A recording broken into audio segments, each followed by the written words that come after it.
Good morning students. आज हमारा topic है स्टोक्स कर्ल का प्रमेय, स्टोक्स कर्ल थ्योरम। तो इनसे बात करते हैं। अपने लास्ट टॉपिक में कर्ल प्रमेय के बारे में बात की, कर्ल के बारे में बात की। स्टोक्स कर्ल प्रमेय क्या देखो, अपने यहाँ कर्ल क्या होता है। मान लो कि कोई सदिश क्षेत्र है ए वेक्टर,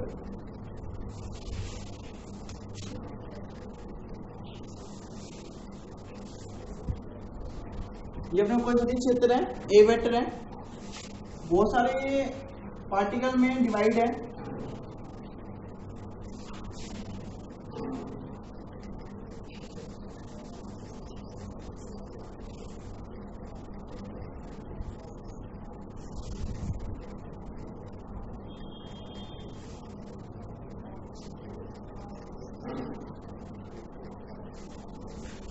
मान लो पार्टिकल्स में डिवाइड है।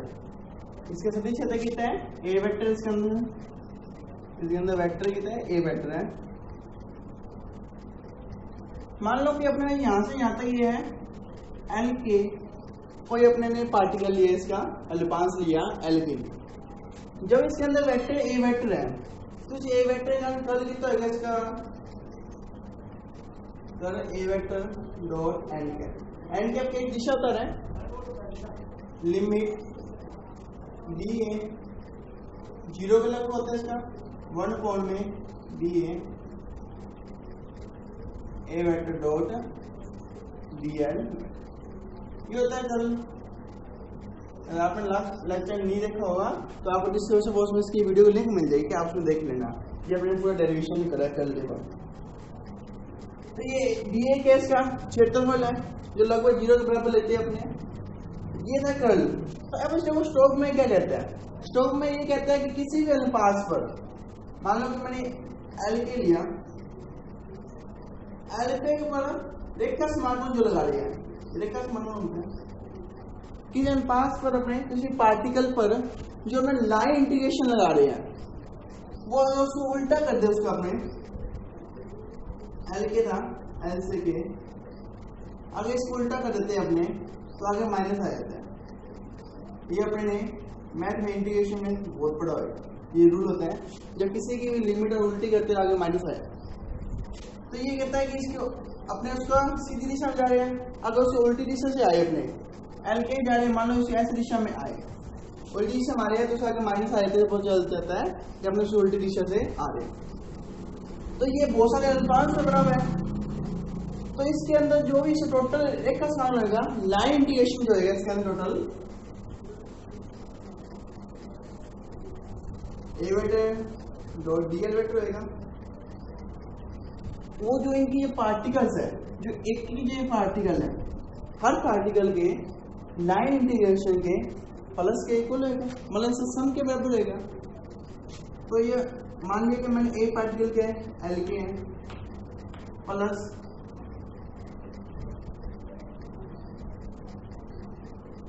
ए पार्टिकल मान लो, अपने ए बी मान लो, सॉरी सी बी मान लो,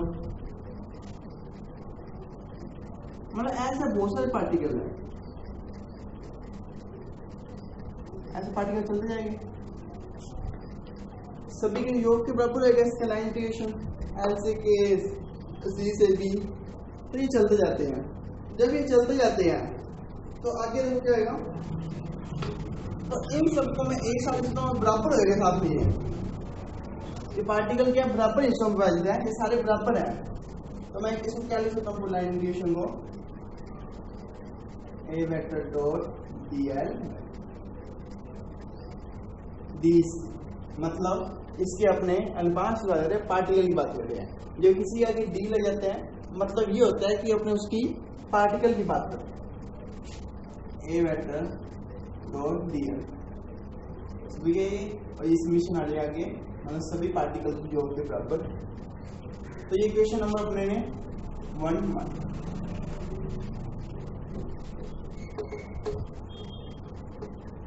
कर्ल की हमने डेफिनेशन से अपने फॉर्मल डायरेक्शन किया था, क्या था कर्ल का, curl A vector dot D N dot N, जो दिशा होता है ए वेक्टर सदिश क्षेत्र है, वेक्टर फील्ड है, इसके अंदर सारा माना वेक्टर फील्ड है।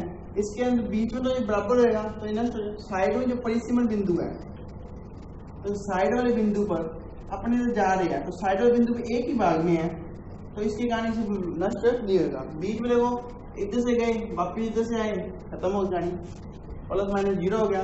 इधर से गए इधर से आए तो ये जीरो हो गया, पर यहाँ से गए वापिस कहाँ से आएंगे, गए ही नहीं है, बिल्कुल लास्ट वाले कौन।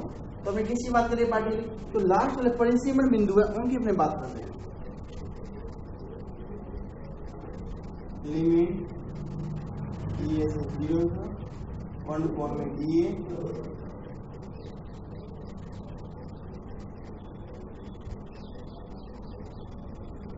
ये है। इसको थोड़ा सा अपने कन्वर्ट करते हैं इसको। अब अपने लास्ट में इस पूरा इसका आ गया इसका, अब अपने कौन से बिंदु रहेंगे इसके अंदर, लास्ट वाले बिंदु रहेंगे, इसलिए इसको थोड़ा सा अपने सही करा, इसका रूप चेंज होता है थोड़ा सा अपने।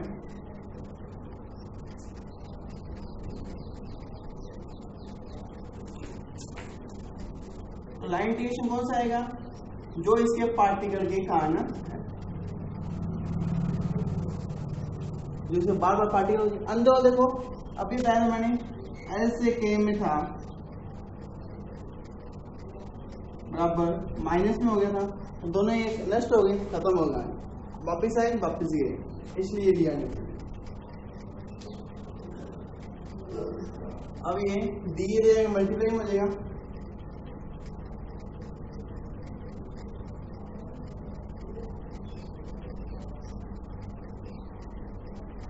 क्षेत्रफल है, क्षेत्रफल वेक्टर क्वांटिटी है।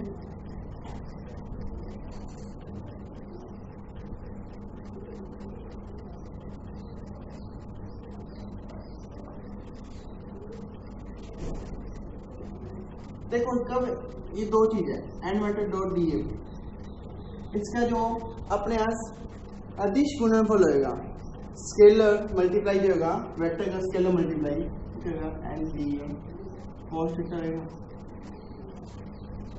जो N D A cos theta होगा, और एन की वैल्यू क्या है, इसके जो वेक्टर क्वांटिटी होगी, जो इसमें अदिश गुणनफल होगा N D A cos theta होगा, जो एन की वैल्यू क्या है, इसमें एन की वैल्यू 1 है, तो 1 डॉट डी ए को मैं क्या लिख सकता हूँ, डी ए लिख सकता हूँ। तो एन क्या एकांश सदिश होता है, ये एकांश सदिश का मतलब क्या होता है, जिसकी परिणाम उसका वेक्टर कितना होता है, 1 होता है, इसलिए 1 ले लिया, तो इसको अपने डी ए वेक्टर ले, इस पूरे को चेंज करके मैं डी ए वेक्टर लिखता हूँ। इसका मल्टीप्लाई नहीं किया अपने, इसका सिर्फ अपने वेक्टर चेंज किया है 1 को।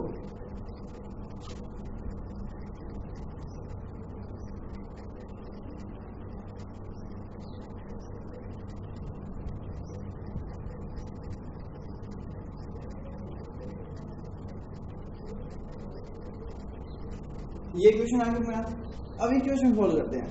इक्वेशन नंबर फर्स्ट देखो और इक्वेशन नंबर सेकंड मान, दोनों इक्वल से लग रहे हैं, ये इसकी इक्वल है तो दोनों इधर से इक्वल होएंगे, मैं इन दोनों को इक्वल ले रहा हूँ।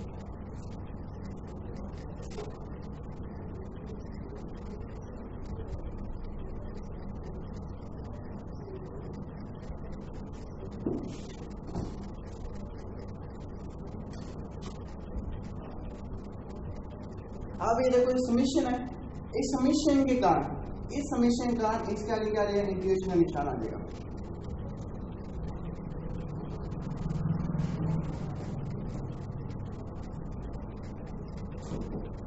तो मैं दोनों तरफ समीशन लगाऊंगा, इस समीशन से दोनों इंटीग्रेशन लगाए मैं देखो,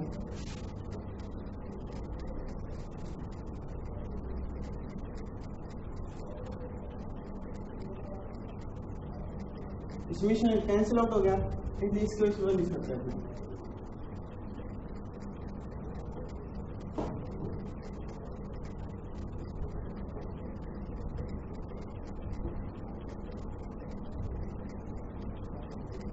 इस पूरे की जगह मैं ये लिख सकता हूँ, ए वेक्टर डी एल की जगह मैं इसको लिख सकता हूँ, बाई इक्वेशन को इसकी जगह मैं ये लिख सकता हूँ।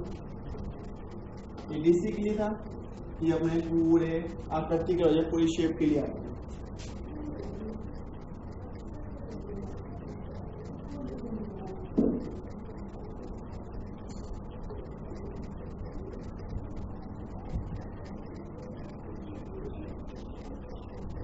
Vector dot DL vector. ये किसका है? सरफेस इंटीग्रेशन है। तो ये किसका है? क्या निशान सरफेस का आ गया। और जो भी अपने इंटीग्रेशन होते हैं क्षेत्रफल के ज्ञान देते हैं इसको अपने, तो ये थी अपनी वहां से स्टोक प्रमेय। अपने गाउस का नियम भी क्या था, उसमें अपने वॉल्यूम को अपने कन्वर्ट किया था सरफेस। इसको अपने किस चेंज करते हैं? इसको अपने सरफेस को चेंज करते हैं लाइन इंटीग्रेशन में, रेखा समाकलन में। किसी भी क्षेत्र व समाकलन को अपने रेखा समाकलन बदलना हो तो अपने स्टोक के प्रमेय लगाते हैं। तो ये था अपना स्टोक कर्ल का प्रमेय। इसमें यूज कर्ल का हुआ है, जैसे स्टोक कर्ल की प्रमेय कहते हैं, स्टोक वैज्ञानिक ने ये दिया था। ये सरफेस इंटीग्रेशन है, ये किसका? लाइन का। जब अपने सरफेस इंटीग्रेशन लाइन में, जब लाइन का सरफेस में चेंज करना हो तो इसमें इसे यूज करते हैं। तो ये था अपना स्टोक कर्ल की प्रमेय। आज टॉपिक में यही समाप्त होता है। अगर कोई डाउट है तो आप मुझे कमेंट करके पूछ सकते हो। Thank you.